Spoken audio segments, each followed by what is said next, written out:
Hello, everyone. Nice to see some familiar faces popping up. And welcome to the Do It Differently webinar series with our host, Tamar Krebs. And someone else has just joined. Hello, my name is Amanda.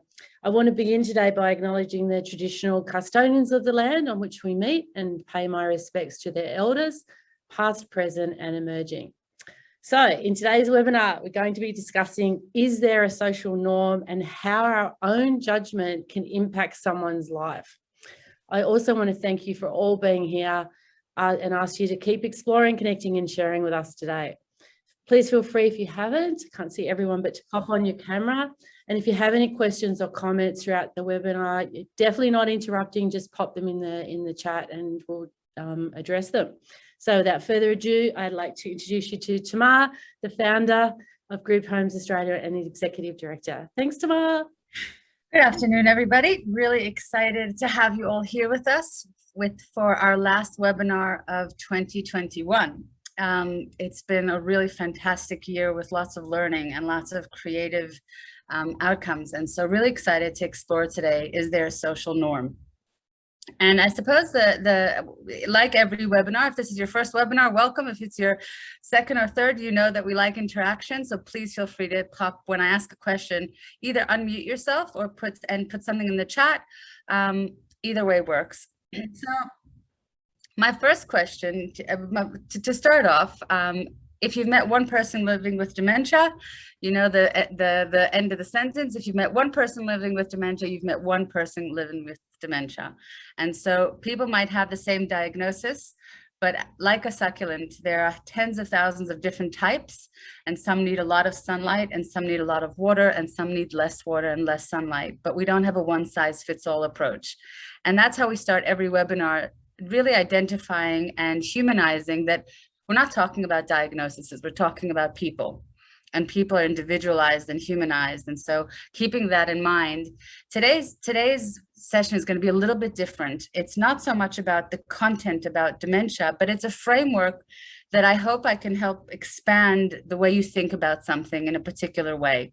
And so here we go. What do you see? So you can pop it into the chat as we go, but what do you see? What is this a picture of?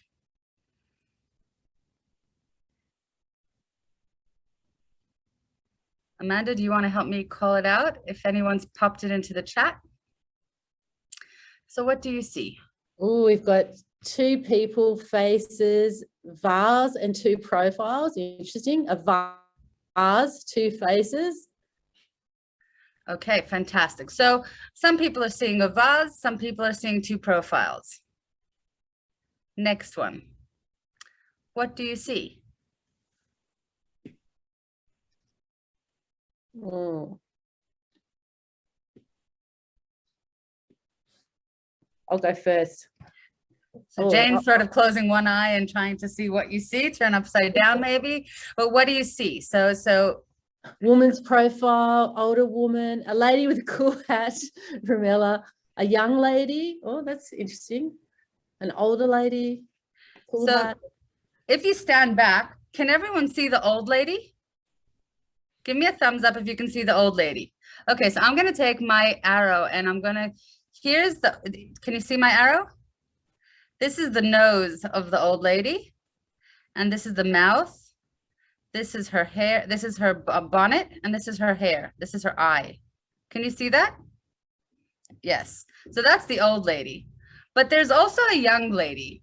So I'm gonna ask you to close your eyes and open your eyes again.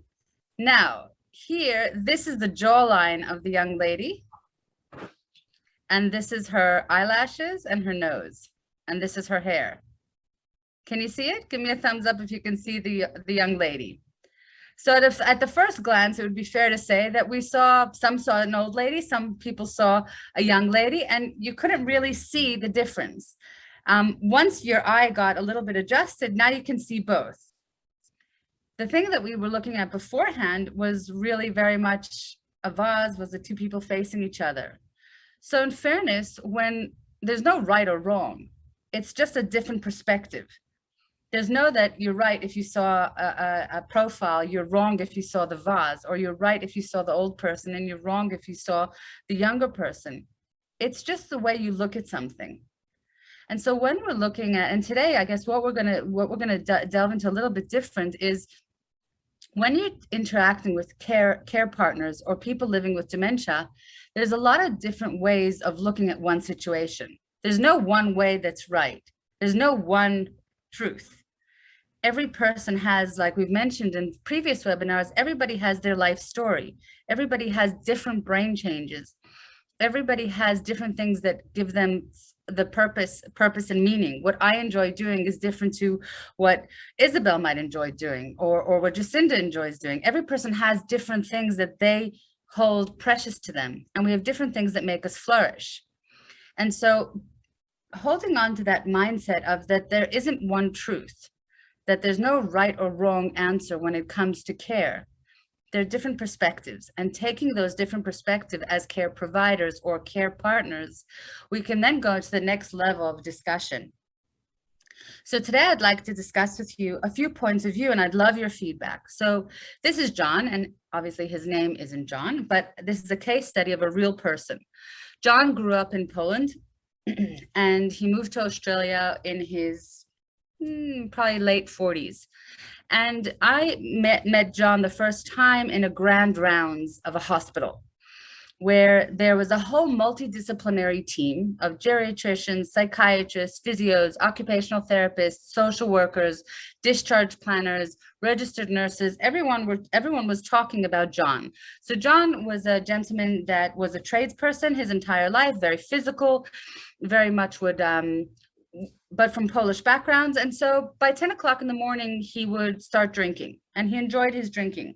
He particularly liked vodka, and but he held his drink the way he did all the time. He would walk around his house without pants. And so he'd come, if you did go to his door and knock on his door, he would open the door without his pants on. He had a cat, and he liked collecting articles and different newspapers. And so when he was brought into the hospital and scheduled by his neighbors. And so when I met him, this was a gentleman in his 80s who had dementia. And they were saying that he needed to be institutionalized, that he needed to move into residential aged care. And so there was this discussion about he's drinking too much, he's hoarding newspapers, he's compromised. And you heard the geriatrician saying, yes, we need to put him in a program that he'll stop drinking. And we need, the social worker said, yes, we need to clear out his apartment because he has too much newspapers, and we're going to, and lots of different things. And so I sort of said, can I just add a question, and pause here. And I asked the question to the group and said, why was he hospitalized? And they said, well, the neighbors were worried. I said, was he walking around the neighborhood without his pants on? They said, no. I said, was he becoming inappropriate or interfering with the neighborhood? And they said, no. So I said, so he was living at home. He had a home care package. He was getting meals. He wasn't compromised in terms of his nutrition. So why is anyone forcing him to go under the public guardian and move into care? So the psychiatrists and the geriatrician said, well, we have a duty of care. I said, okay. What do you think, to the group, what are the alternatives that we could, what type of questions, or what are the type of things that you would have been thinking about when you met John? Does he have to move into care? Or maybe there's a different way of looking at it. So questions, what are the type of things that you would want to know about John before assuming that he had to move into care? Or do you assume that, nope, John needs to move into care? Over to you guys to either put in the chat, or happy for you to unmute and say, I need to know a little bit more information. Ella's straight off the back. Tamara, Ella's put in, what a great question, is he happy? So that was a really, really strong point, Ella, because a young intern came in and said, maybe that's the way he lived his entire life. Yeah. Maybe he always drank, and maybe he walks around in his underpants because that's the way he lives, and that's okay. And he's always collected articles. I can't tell you how disappointed I was when this young intern asked the question of, but maybe that's who he is. and the psychiatrists and the geriatricians and even the registered nurses and social workers shunned this young intern, saying, but we have a duty of care. Mm. And that almost, the flag of duty of care almost, I guess, canceled out other people's perspective. That because of the mindset of the health professionals saying this person has to be in care, and a person like this living in the community makes us feel uncomfortable, it stopped every level of conversation or every level of curiosity. And I'm sure you all can think about someone that you know that is a bit alternate, a little bit eccentric, lives a different type of life. They might have dessert before they have their main meal. They might have 100 cats, not one cat. They might like to collect things that we might think are silly to collect, but that's their experience. It's their life story. And coming and imposing what we think is the right way, that a person like that must live in care, or a person like that must stop drinking, or a person like that must wear pants around their house, or a person like that should not collect newspaper clippings because of A, B, and C. Are you hearing a lot of shoulds? Are you seeing different perspectives? Are you able to pause and say, can I challenge my thinking? Is there another way for me to think in a different way? A couple of other questions here, Tamar. Jane asked the question, like, is he safe at home? And also I thought Isabel's question was great as well. Does he understand what's happening? That's a pretty powerful question. So both really powerful questions, and thanks for asking them. So what is safety? You know, often we say, you know, we do things in the name of safety. Now, is safety always the goal? Is someone's safety always what we're trying to work towards? And what I mean by that is often people will say, oh, mom doesn't walk on her own because what if she falls? Okay, so she'll be safe not to fall if we don't let her walk on her own. But if she stays home and she doesn't walk, she's going to deteriorate in terms of her mobility. So is safety in itself a goal, or do we have to think of what do we need to do to make sure that they have optimal safety? And there's no such thing as optimal safety. We can't wrap ourselves up in cotton wool. And is it okay to take risk? We all take risks throughout the day, right? And so sometimes we have to look at the risk of institutionalizing someone or keeping them in the community. What risk comes with taking away his identity, his autonomy, who he is? And what risk is there keeping him at home? And yes, he's going to continue to drink and to do other things. So questions, there's no answer because there's no one answer. It's some things to think about. And to Isabel's point is, does he know what's going on? He did know what was going on. He says, I've always drank, and I've always been drunk by 10 o'clock in the morning. I've spent my entire life being drunk. It's like when you have a 90-year-old that, you know, all of a sudden the doctors say they're addicted to sleeping pills. And you know, I had a 90-year-old resident turn around to me and said, I've been taking sleeping pills for the last 30 years. I don't really care that I'm addicted to sleeping pills, but I want to have a good night's sleep. And that makes sense to me. And that's my, you know, the doctor's perspective is we don't want people addicted to sleeping pills. That's great when you're 30, 40. But when you're 90, there might be a different perspective, or there always is a different perspective. So to Isabel's question, yes, he did know what was going on, but they kept on saying, oh, he has dementia. And they did call him demented. But even in his dementia, he had the capacity to have that decision making. Did he remember what day it is? No. Did he remember what time, and was he orientated to time and place? No. But did he have muscle memory in his unit where he could make himself breakfast? He would go back to bed. He would go out for a walk. He might start drinking at 9 o'clock instead of 10 o'clock. And so his day might have been muddled up, but it was his day, his choice. So I don't think it was very black and white in terms of he has to move into care. And what I'm encouraging you to think about is that there isn't just one way or one answer. Moving on to Belinda's story. So Belinda was, and her name's not Belinda, obviously, but Belinda was a psychologist, a PhD psychologist that lived in the Upper North Shore. And one day I get a phone call from, again, the public, well, it was the social worker from a particular hospital saying, we've received complaints from people that this woman is walking around the neighborhoods. I said, okay. And she goes to the library to check her emails. She goes to the local coffee shop and buys herself breakfast. and she collects kettles and suitcases, and she's hoarding them in her garden. I said, okay, so why are you calling me? They said, well, she needs to move into care. So they said, well, why? Is she happy? Yes. Is but she's introverted and she's not socializing and she's not stimulated. I said, well, it sounds like she has a bit of a routine, but it sounds like the neighbors don't like the hoarding of the kettles and the suitcases. So is the problem with the neighbors? Does the neighbor need care, or does this person need care? And the social worker was getting quite irritated with me because I couldn't understand why they were wanting to schedule her to then force her into care, when it sounded like she was really living a pretty good life according to her own values. She had autonomy. She lived in the North Shore. She had her house of, many, many years. And she had capacity to do all these different things. Is it an ideal life? Maybe not. I don't know what ideal life looks like, because none of us have an ideal life. But the social worker was on a mission to get a public trustee appointed, which she did. And so all of a sudden the autonomy and choice was taken away from this person. And she was then forced into care, and she was forced into our care. And what's transpired over the last couple of years is the industry, because we have a certain perception on what is right or wrong, we then impose it on people. And I suppose the question out to you, to the group, is what would you have done differently?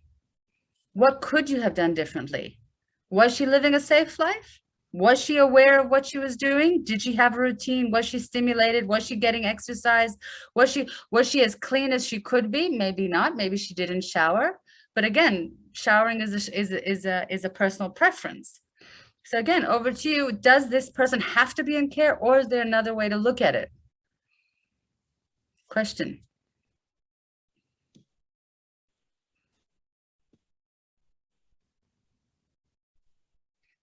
It's a stumpy one. Maybe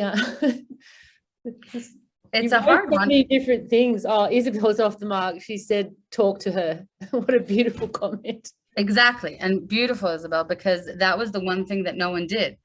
They scheduled her, and they got her autonomy taken away by appointing the public trustee. And what essentially they did is they made her become invisible. Because I think that, again, we come back to the shoulds and the shoulds not. As soon as we put the word should when we're trying to evaluate our position, then we cancel out the curiosity. This person should, or this person shouldn't. We've already created a position. And what we're trying to do here today is really take away that word should and form a more curious approach, that there's a perspective, but how else could I be thinking about this? And being able to challenge your own thinking becomes really difficult, because we have all these statements in aged care around duty of care, safety, dignity of risk, or just risk in general. And so we're programmed to not bring our own perspectives or challenge our own perspectives. And I think when we're interacting with people that need care, or with care partners, one of the really things that people talk about is being invisible, because we as care providers come with a position, and we cancel out their ability to be seen. And the ability to be seen is being able to celebrate that there's a different perspective and there's a different way of seeing things. And it might be different and it might contradict the way we think. And so I do want to leave a little bit of time, because we have a few things we want to discuss at the end. But was there anything today in the change of perception and the change of perspective that you said, ooh, I might think a little bit differently, or I might challenge my own thinking? For those that are new to the webinars, a little bit about us. Group Homes Australia, we provide small homes with 6 to 10 people living in the local community. Our residents get involved in everything that we do: cooking, baking, gardening, shopping, to their capacity and to what they find meaningful and purposeful. Our team are called homemakers, and they're engaged in getting residents involved in everything. We don't have rigid routines. We don't have institutional routines. The majority of our residents are living beyond the diagnosis of dementia, and they're living well. But it's about understanding their life story. It's about understanding their brain changes, and it's about creating cherished moments so that they can flourish.